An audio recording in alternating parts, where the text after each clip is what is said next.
How or why did I become a kink vendor? It was really out of necessity because I wanted to play, but I'd see all these amazing toys people were making, but they were just way out of my budget. Necessity is the mother of invention, and started figuring out how to make my own stuff and build my own stuff.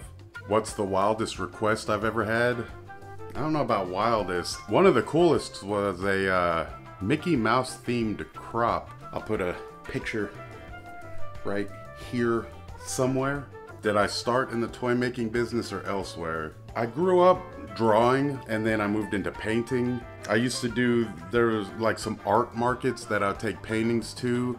Paintings like that guy would go, and those two over there. That was my first time like actually selling things and making money, was off of paintings, and I was like, oh wow, that's kind of cool. So that's how that started. And then once I could start getting into kink events, then it started to become a lot more interesting, to say the least. What's my inspiration for art and toys? A lot of it really depends. It's just basically the world. Something may strike my fancy. I'll see something and be like, oh, that could be real interesting, but you know, with this different twist, or things just come to me out of nowhere. I'll be laying down to sleep and an idea pop in my head, and I'm like, oh crap, I need to, you know, make a mental note or jot this down to be able to do it.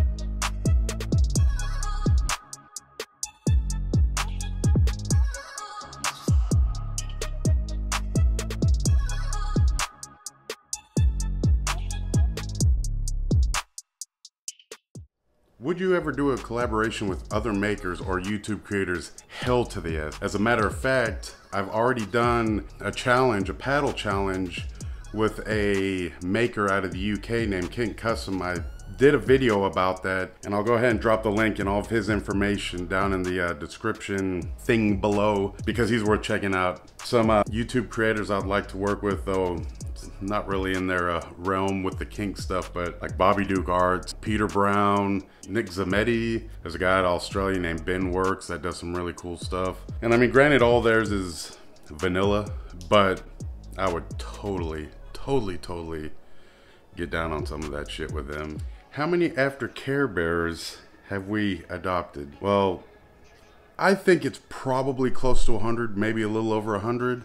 Miss Penguin would say 5.8 trillion. I mean, the general consensus is there's been a lot. We never kept detailed records, and I contemplated trying to go back and go through all the photos and trying to piece all together, and I was like, no. That would take a long time of sifting through 3 years of photos, and nah, a lot.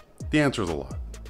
What's my favorite material to work with and why? What have you had the most fun learning? Both of these are the same thing. It's resin. And I love working with wood, but with resin, there is a major learning curve because you can watch a million videos trying to get every tip and trick, but until you start playing with it, you know, things matter like where you live in the world, because the humidity, the average temperature, the time of the year, all play different effects, and you have to take that into account.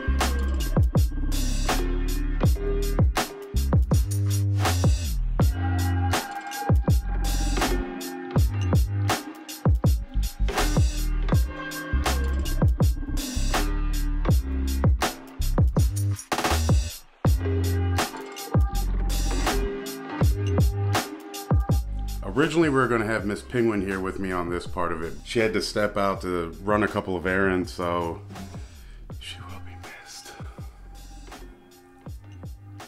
What are our feelings on polyamory or on poly and alternative lifestyles? We're all for it. I mean, if everyone's consenting adults, nobody's getting hurt non-consensually, except consensual non-consent.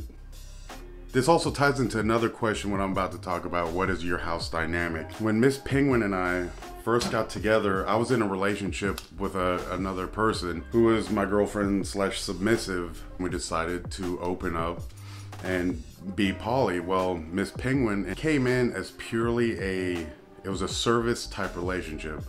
I was a dominant, she was a submissive. Over time, the relationship started developing more between the three of us, where it was my girlfriend at the time was primary, and then Miss Penguin became secondary. Things kept developing, and then we became a triad where it was like the three of us were all pretty much uneven keel. I should have added the relationship did fall apart. It's a complicated story that I'm not really gonna go into. People that were there, they know everything is good between us all. So let's get back to that. Miss Penguin is my collared submissive, collared slave. We actually put more emphasis on her collar than we do on our wedding rings. We only got married to have things be on paper, so for power of attorney and insurance and da da da da da da da. I am still head of household. I am her dominant, her master, her daddy dom. She's my baby girl, my slave, my submissive, my best friend. We're partners in this. We do have our hierarchy still, but her opinions and views are still highly valued by me and taken into consideration. And her feelings on things and struggles, and we've decided that no matter what life throws at us, we're gonna face it together, and we'll do those ups and downs as a unit. There still is that dynamic though, where sometimes if I have to be like, nope, this is how it's gonna be, she's like, okay, I trust you. We have discussed the possibilities of still being poly. We're not looking, but we're also not leaving anything off the table. Because the thing we discovered, any type of relationship, if you try to force it, you try to make it happen, it never pans out. But the most natural, the most fluid, like coming together of people, and whatever develops, you just let nature run its course, and you end up being a lot happier in the long run. So we've discussed several different things, but we also know it's like, hey, whatever comes, comes. Miss Penguin, what toy is your favorite and what do you love to hate? Her favorite toy is a Twisted Oak. She likes a Twisted Oak because they're just, it gets that certain little something something. Her toy that she loves to hate, we called it a Matterhorn.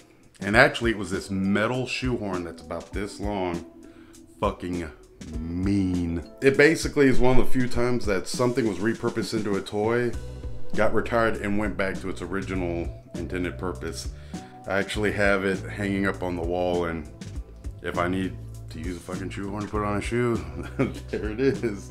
And then, how do you intertwine kink and vanilla life around others? We make no bones about who we are.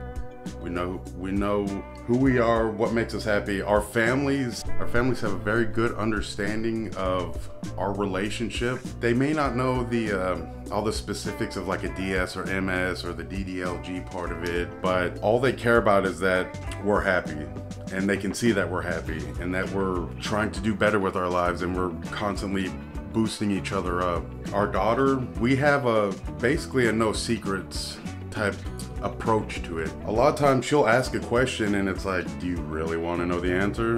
And then she's like, well, probably not. And then sometimes she's like, yes. I don't understand why people just being like these wild and crazy fucking people when they're kids, and then they become adults and parents, and then they act like I was never fucking like that. And it's like, bullshit, fucking own it, because you made mistakes. And it helps you when they make a mistake because you walk that path without being a dick. Sorry, a little bit of rant. We were open and honest with her.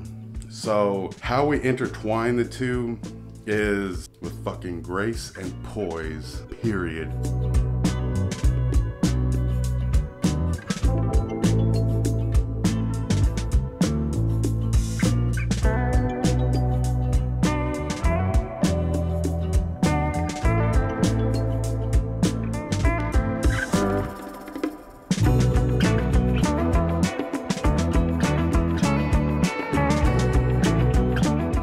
So I actually had two people kind of ask relatively the same question, but just phrased differently. You could make anything without worry about time, space, or cost. What would it be? Both of them are the same answer. I have this idea for a 4-poster bed frame and set that can actually break down into pieces and like almost transform into a St. Andrew's cross and a spanking bench, and then everything goes back together and it's a nice looking bed frame and bed set. So that's what I'd want to do.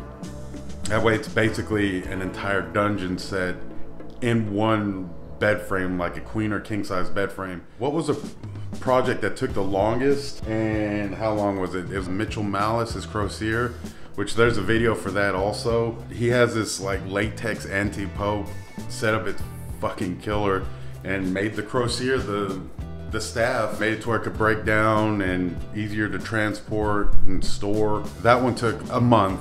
I gave myself a month on that one. What is my favorite toy to make? Definitely anything custom. Any custom orders.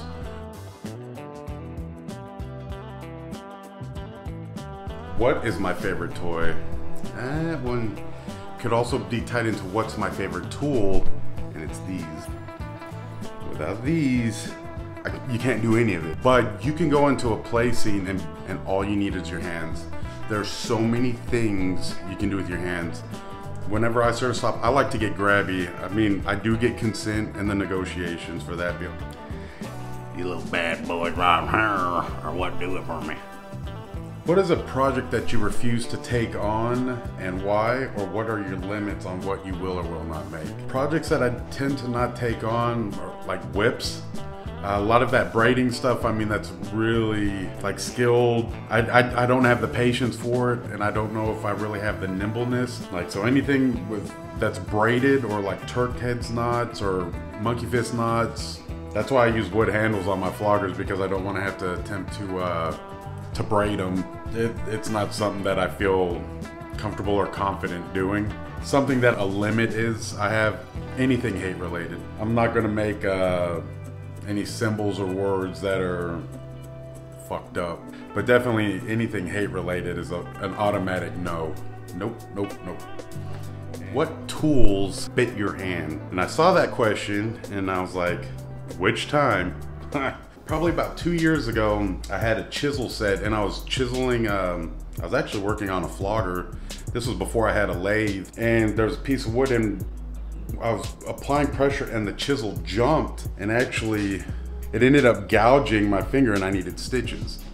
I shouldn't have been holding it the way I was, but it was like the only angle that I could get to it. I don't have a bench vise, which would have been more optimal to be able to clamp it to the table like that, but it was such an odd shape that the only way I could really do it was like hold it and like try to clean up what I was doing with a chisel. And normally it's not an issue, but it just happened to, the wood gave or something and made it jump, and corner of the chisel gouge that finger. Well, a year later, I was milling and prepping a whole bunch of wood on the table saw, like 2 hours, like just running wood, like getting fixed and fixed. A common theme that I found in a lot of people that have shop injuries, especially with power tools, they always attribute it to this. And it's not that they're not being safe or they're not using proper equipment, but it's that one moment where you're not being hyper focused. Whether it's a distraction, whether you got complacent, whether whatever, that's when it gets. Adam Savage from Mythbusters did a video where he had a metal lathe that fucking chewed up his hand a little. There's some other creators, and I mean, we're talking about guys that it's like their profession to teach woodworking. One guy had an angle grinder jump up and his hand actually saved him from this thing going into his stomach. It screwed up his hand. And another guy had a joiner and he accidentally ran his thumb over it. I'm cutting wood, getting all these pieces prepped up. I made the last cut. A lot of people are like, you should use a push stick. I have a push stick. I actually have 2 of them. Feed it through. I grab the piece. I turn off the saw, and then I go to throw the piece in my hand just on the deck of the table, or on the table of the saw. And when I did that, the blade was still winding down, boom, and I threw it up and just barely tapped the saw blade. The fact that the blade wasn't going full speed, I mean, it was still bad, but not, it could have been a lot worse. I didn't lose my finger. I didn't really need therapy other than like a couple little like kind of stretches or whatever. I just need stitches and had to wear a splint for like 2 months. I do have feeling back in my finger. And the crazy thing about it, that chisel cut, the scar from the table saw goes to about here, and then the chisel scar starts here. They're almost connected. That's what my finger looks like now. What's that? I've got like 2 fingernails. Kind of weird, huh? I can no longer bend that finger straight because the knuckle got damaged. Table saw doesn't cut you, it plows through you. Yeah.